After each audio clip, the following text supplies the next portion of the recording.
To commemorate the founding of New Orleans in 1718, WYES presents this Tricentennial moment in celebration of our city's past and present. Of course, there was Venus Gardens grocery store. It was actually Venice Gardens, but the people in the area, we all called it Venus Gardens. Earl King had a record shop on Dryades Street, and it was like a big meeting place for the musicians. We all used to go to Earl King's record shop, and it was like the place for the gossip column. We'd all talk about each other, who was doing this, who was doing that, and he had a room in the back with a piano in it, and Earl would be writing songs, and people would come over, and he'd play them songs he'd written, for them to be recorded. That's why he wrote Big Chief, a perennial Mardi Gras favorite. Dryades Street was also the source for certain carnival essentials.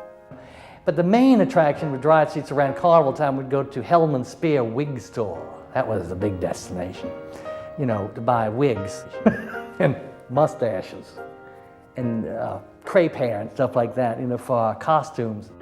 By far, the most popular item for sale on the street was shoes.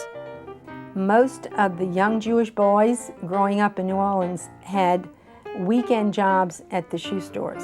That was usually their first job during high school, make a few bucks. After a busy day of shopping, time to eat.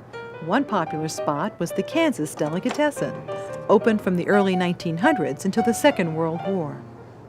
It was a kosher delicatessen. It was the only one in the uptown there. Actually, I think it was the only one in the city.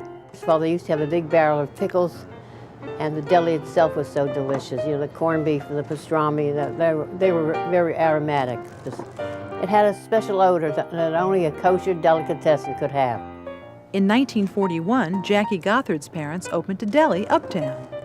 And then I lived above the store.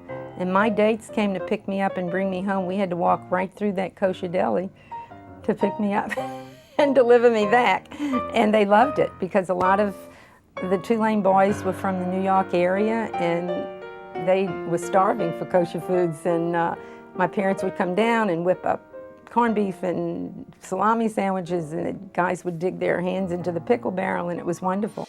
WYES's New Orleans Tricentennial Moments are brought to you by the Miro Foundation and presented in association with the historic New Orleans Collection.